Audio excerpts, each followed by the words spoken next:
The Forgotten Diary. The rain lashed against the windshield of Emma Kane's car as she navigated the winding, muddy road toward Ravenwood.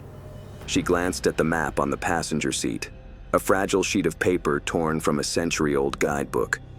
Her GPS had stopped working an hour ago, leaving her at the mercy of her instincts and the faded signs pointing her toward the isolated village.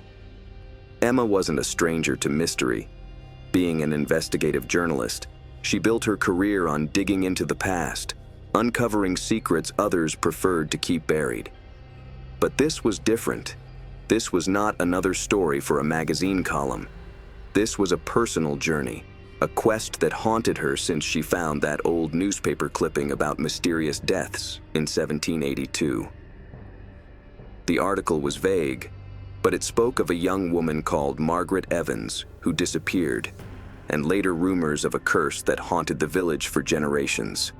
Something about the story had stuck in Emma's mind, and when she discovered that the records were sealed under local law, she knew she had to investigate. As she finally reached the outskirts of Ravenwood, Emma felt a strange chill crawl up her spine. The village seemed frozen in time. Cobblestone streets gleamed with rain, and houses, with slate roofs and crumbling facades, leaned on each other like old, worn-out guardians. Thick fog clung to the air, muffling the sound and blurring the world's edges. Emma parked her car outside the village inn, a squat timber-framed building with an unlit sign swaying in the wind. As she stepped inside, the musty scent of damp wood and soot greeted her. The inn's dimly lit interior was sparsely furnished, with a roaring fireplace casting flickering shadows on the walls. The innkeeper, a skeletal man in his 60s with a permanent scowl etched on his face, looked up from his counter. "You must be the journalist," he said, his voice thick with an accent that spoke of generations spent in isolation. "Yes, I'm Emma Kane. I called last week about a room," she said, trying to sound confident despite the oppressive atmosphere. The man nodded gruffly and handed her a brass key. "Room 3. Keep to yourself, miss. This village doesn't take kindly to strangers poking their noses in where they don't belong." Emma raised an eyebrow, unwilling to argue. She climbed up to her room, tiny with just a few trunks scattered about, a window taking in the village square under it. From there, she looked straight out at the dark form of the church's steeple standing isolated, like a slice taken out of the mist in its way. Later that night, when she could not sleep, Emma decided to explore the inn's lower levels. She had seen a door marked "Private" at the back of the building, and could not get rid of the feeling that it might lead to something important. Equipped with a flashlight, she walked down a creaky staircase to what seemed like a storage cellar. The air was cold and damp, and the walls were covered with crates and barrels.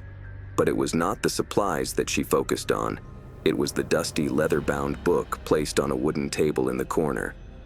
Emma approached it cautiously, her heart pounding.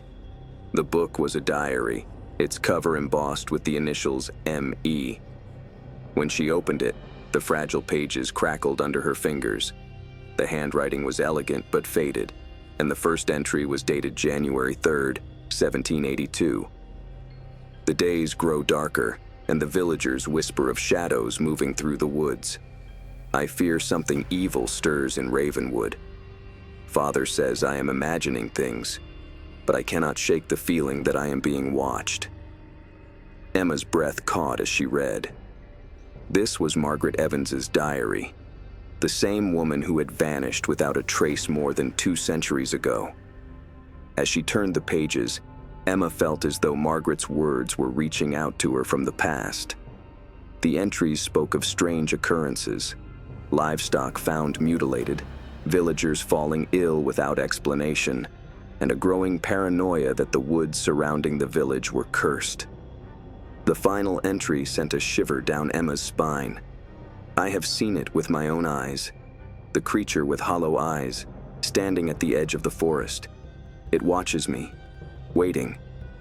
If these words are found, know that I did not go willingly into the night. It took me." The stairs above let out a loud creak as Emma turned to see the innkeeper standing at their head. His face was so pale, his eyes bulged, brim full of anger, or maybe terror. "You shouldn't be down here," he bit out, his voice barely steady. "Put that down and go back to your room." Emma tightened her grip on the diary to her chest. What is this? Who was Margaret Evans? The innkeeper shook his head. "Leave it alone. That book will bring nothing but misery. If you value your life, you'll leave Ravenwood by morning." But Emma wasn't the type to back down. She nodded as if she would comply, but her mind was already racing. She had to know more. That night, as the storm raged outside, Emma sat in her room poring over the diary. She marked down all the places Margaret had mentioned: the church, the blacksmith's shop, and a clearing in the woods where villagers once held gatherings. The more she read, the more she felt that she was irrevocably connected to Margaret, as if their fates were intertwined. But then the midnight bell was rung, and in the midst of the hurricane of wind, a tap broke on her door. Emma stood transfixed. Her heart was racing fast. She called out, "Who is there?" And the wind just howled through. Opening the door to look down the hallway, Emma saw nothing but a drooping flower lying on the floor. It was a marigold with petals smeared red. Emma's resolve hardened. Whatever was happening in Ravenwood, she was determined to uncover the truth. The storm raged through the night, its ferocity rattling the windows of Emma's room. She sat cross-legged on the bed, the diary open in her lap, its pages illuminated by the dim glow of a bedside lamp. The words of Margaret Evans echoed in her mind like a haunting melody, filling the silence between thunderclaps. Emma turned to the last entry, her fingers trembling. "If these words are ever found, know that I did not go willingly into the night. It took me." What was it? A person, an animal, or something more sinister? As much as Emma wanted to rationalize the contents of the diary, the eerie events of the day, the villagers' hostility, the innkeeper's warning, and the marigold outside her door, made her question everything. Unable to shake the unease, Emma decided to go out for some air. She wrapped herself in a coat, grabbed her flashlight, and ventured out into the storm. The village was eerily quiet, except for the howling wind and the soft patter of rain. Emma's boots squelched against the muddy ground as she wandered toward the churchyard she had seen earlier from her window. The church itself was a towering structure of gray stone, its stained glass windows dark and lifeless. Back from the church, the graveyard loomed darkly. Its iron gate hung from rusted hinges, giving a sound screech like a death call as Emma pushed it open. She walked in with the chill racing up her spine as her beam played over the moss-grown tombstones. Most of the headstones were so old that the inscriptions had worn off, but one caught her eye. The headstone was cracked and faded. The name Margaret Evans was barely visible, along with the year she died, 1782. Emma's heart raced. The diary hadn't said anything about her death. It only said she disappeared. Why would there be a grave? And why did it feel like someone was watching her? The answer came as a faint whisper on the wind. Emma froze, straining to hear. The voice was faint but unmistakable. A woman's voice murmuring her name. Emma. Her flashlight flickered, and the graveyard plunged into darkness. Panic surged through her as she fumbled to fix it. When the light returned, she saw something, or someone, standing at the edge of the graveyard. A figure cloaked in shadow, its hollow eyes glowing faintly in the darkness. Emma's instincts screamed at her to run, but her feet felt rooted to the spot. The figure didn't move closer. It simply stood there, watching her. Then, in a voice that sounded like 1,000 whispers combined, it spoke. "Leave this place. The diary was not meant for you." Before Emma could say anything, the figure disappeared into the mist, leaving her alone in the graveyard. She was shaking as she retreated and stumbled out through the gate, her breath coming in ragged gasps. The next morning, Emma opened her door to the pounding on it. She found there a young woman, standing tensely but curiously on her porch. Her name was Clara, said the woman, and Clara was the village's unofficial historian. Clara breathed soft but urgent to his ear. "I heard you have been inquiring about Margaret Evans." "You shouldn't have. Nobody will tell you and others like yourself, but there's a reason that this is a cursed village." Emma invited Clara inside, and over the course of the next hour, the two women pieced together what little they knew. Clara explained that the curse began in the late 1700s, when a spate of disappearances and deaths that seemed bizarre started sweeping through the village. "Margaret Evans was the last," Clara said, eyes dark with fear. "They say she angered the spirit that guards the forest, and it took her.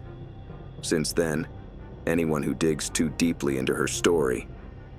She trailed off, leaving the warning unspoken. Emma showed Clara the diary, and the historian's face paled. This shouldn't exist," Clara whispered. "The Evans family burned all her belongings after she disappeared. How did you find this?" Emma explained the cellar discovery, but Clara seemed unconvinced. "If this is real, then you're in more danger than you realize. The spirit doesn't just guard its secrets, it destroys anyone who uncovers them." Ignoring Clara's warning, Emma decided to continue. According to the diary, Margaret had seen the creature with hollow eyes in a clearing in the woods. She took her flashlight and notebook and ventured into the forest that night.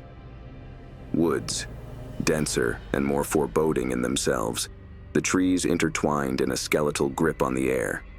She jumps for each snap of twig snapped by her, and into such darkness she goes deep in, feeling as though it is alive and staring back at her.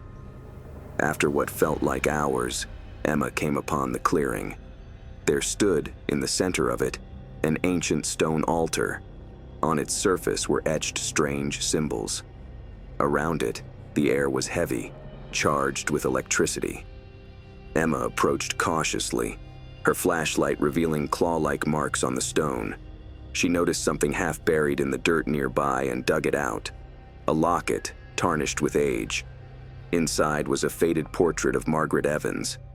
As she studied it, the air cooled and a low growl rang through the clearing. Emma turned to see the shadowy figure from the graveyard emerging from the trees, its hollow eyes glowing with malevolence. The creature lunged and Emma barely dodged it. She ran blindly through the woods, the branches clawing at her clothes and skin. The growling grew louder, closer, but she didn't dare look back. When she finally burst out of the forest and into the open, the growling stopped. She collapsed to her knees, clutching the locket, her heart hammering in her chest. Whatever this creature was, it wasn't going to let her leave Ravenwood without a fight. Emma sat by the fireplace in her room, her fingers tracing the locket she had found in the forest. Its cold surface felt heavier than it should, as if it carried the weight of the secrets it held.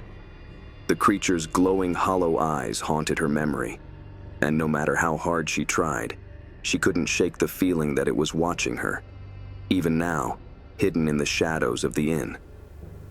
The diary lay open on the table beside her. A faint smell of damp earth wafted from its pages, as if the forest itself had left its mark. She hesitated before turning to the next entry, Margaret's trembling handwriting drawing her in once more. September 13th, 1782. The altar in the woods is older than anything I've ever seen. Its symbols seem alive, shifting under the moonlight. I know I shouldn't have gone there, but I couldn't help myself. It was as though something was calling me. When I touched the stone, I felt it, the creature's presence. I should leave Ravenwood, but I fear it's too late. It won't let me go. Emma's breath caught. She closed the diary and stared into the fire, its flames dancing wildly as if responding to her unease. Margaret's words echoed in her mind. Was it already too late for her too? The storm outside intensified, rain lashing against the windows and thunder shaking the walls. Suddenly, the lights flickered and went out, plunging the room into darkness. Emma scrambled for her flashlight, the beam cutting through the blackness. That's when she heard it. A faint, rhythmic tapping. Emma's heart thudded as she followed the sound, the flashlight quivering in her hand. The tapping was coming from the window. She slowly drew back the curtain, thinking she would just see the storm. But instead of that, there was a marigold flower pressed against the glass, its petals wilted and blackened as though burned. It chilled her to the bone. Someone or something had left it there. A knock on the door, sudden and jarring. She turned, her breath catching. Who was it at this hour? The knocking came again, louder. Emma hesitated for a moment before she pushed the door open by an inch. Clara stood there, dripping with rain, her face pale and frantic. "You have to come with me," she whispered urgently. "It's not safe here." Emma didn't object. She snatched diary and locket, tossing on her coat, and hastened after Clara into the storm. They ran through the rain-soaked village, their footsteps echoing up the empty streets. Above them rose the church, its spire pierced up the stormy sky as a warning. Inside, the air was heavy with the smell of wax and damp stone. Clara led Emma to a door behind the altar, revealing a narrow staircase that spiraled down. "This is where it started," Clara said, her voice quivering. "The records of the curse are kept here, but no one dares to read them." The stairs ended at a cavernous crypt. The walls were lined with ancient tomes and scrolls. Clara lit a lantern, casting eerie shadows across the room. Emma spied a dusty book bound in cracked leather. The title barely was legible. The Ravenwood Chronicles. She opened it and flipped through the pages, her thumb stopping on one marked by a black feather. Text described the creature in chilling detail. "The Hollow Eyes, as it is known, is neither living nor dead. It feeds on fear, binding itself to those who uncover its secrets. The more they know, the stronger it becomes. Its victims are marked by marigolds, a sign of its claim upon their soul." Emma's hands shook. The marigold at her window wasn't just a warning, it was a death sentence. "Is there any way to stop it?" Emma asked, her voice barely audible. Clara hesitated, then pointed to a passage at the bottom of the page. "The only escape lies in the clearing, where the altar stands. A ritual must be performed under the blood moon, using the marked one's own fear as a weapon against it." "When's the next blood moon?" Emma asked. Clara's face turned ashen.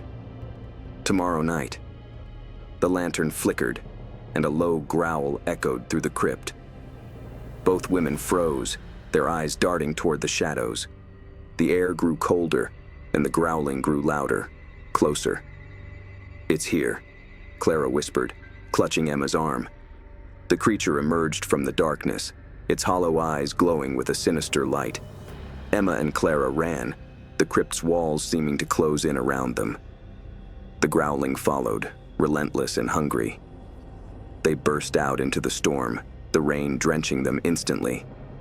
The creature didn't follow, but its presence lingered, a suffocating weight in the air. "We need to prepare for the ritual," Clara said, her voice firm despite the terror in her eyes. "If we don't, you'll never leave Ravenwood alive." That night, Emma and Clara collected all that was required for the ritual: candles, salt, and an obsidian dagger hidden in the church's archives. Each step was like a fall into madness, but Emma had no choice. As dawn began to rise, Emma sat beside the fire, staring at the locket and the diary. Margaret's fate was now inevitable, but Emma was not going to let the creature win. She was thinking of this when someone knocked at the door. 3 slow, deliberate taps. She opened it to find another marigold, its petals soaked with blood. The storm dissipated by dawn, leaving the village of Ravenwood drenched and silent. Emma sat at the edge of her bed, her hands clutching the locket. The marigold left at her door haunted her thoughts. Its blood-soaked petals felt like an omen, a cruel reminder of the creature's claim on her. Clara sat across the room, reading the diary. Her face was pale, and dark circles under her eyes betrayed a sleepless night. "We don't have much time," she murmured. "The blood moon rises tonight, and if we don't complete the ritual..." She trailed off, her voice faltering. Emma swallowed hard. "What happens if we fail?" Clara hesitated before answering. "The creature won't just take you. It will take me too, and anyone else who dares to interfere." They spent the morning getting ready for the ritual.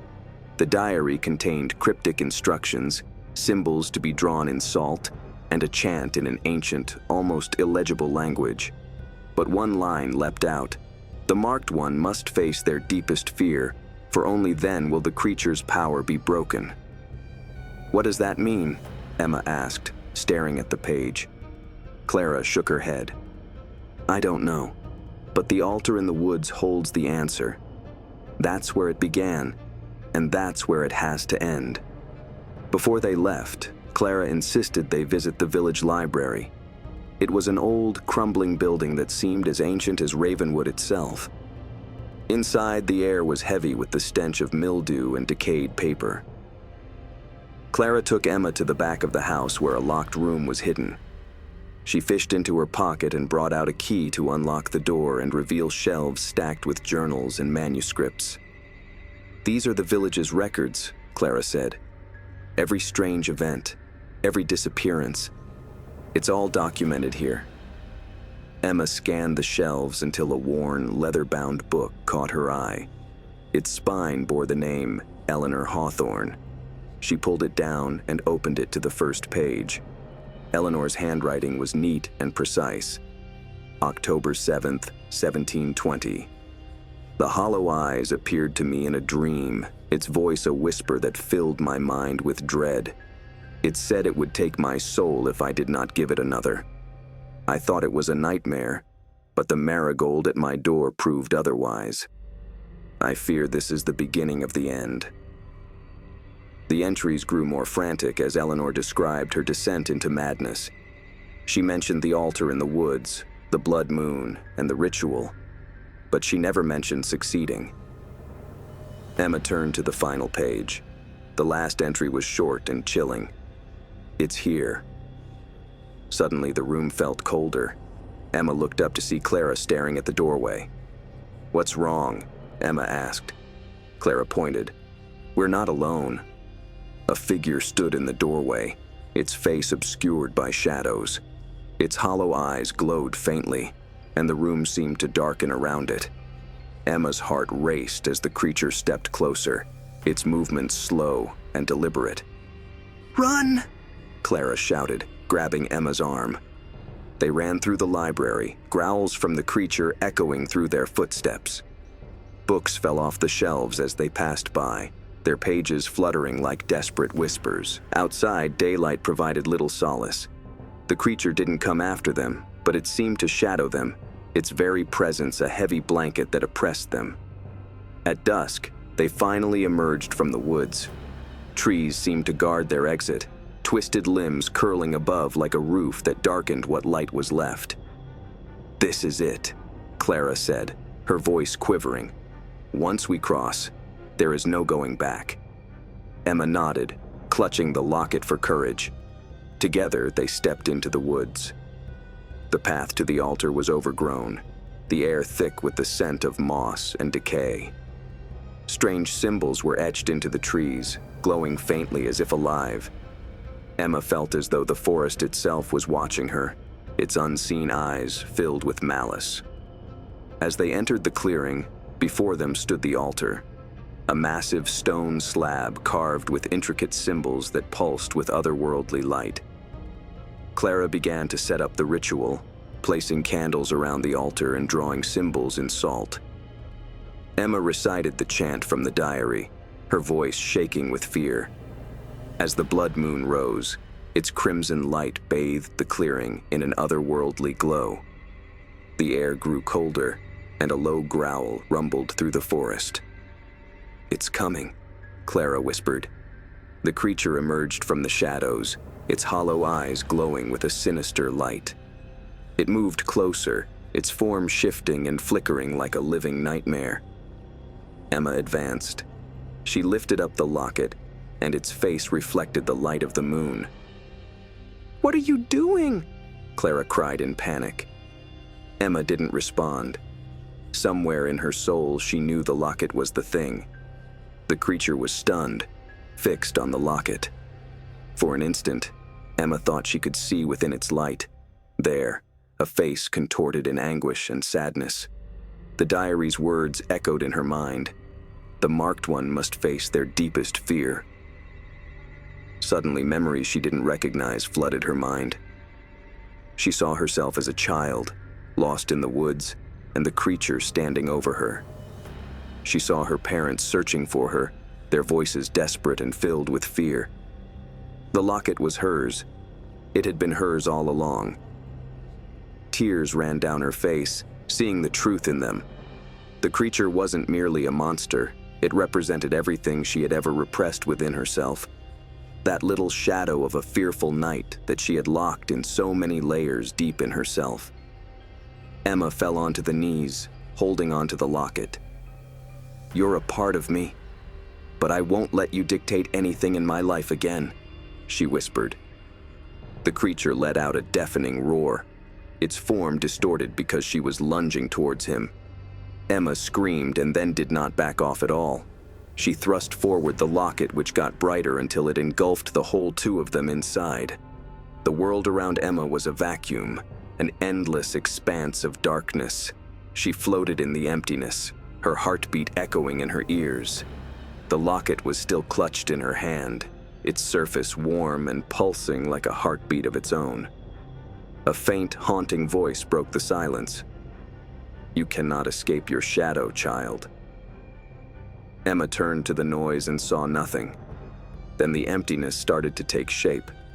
Shadows swirled and coalesced into grotesque shapes. Faces she recognized but didn't know. Memories she didn't know she had.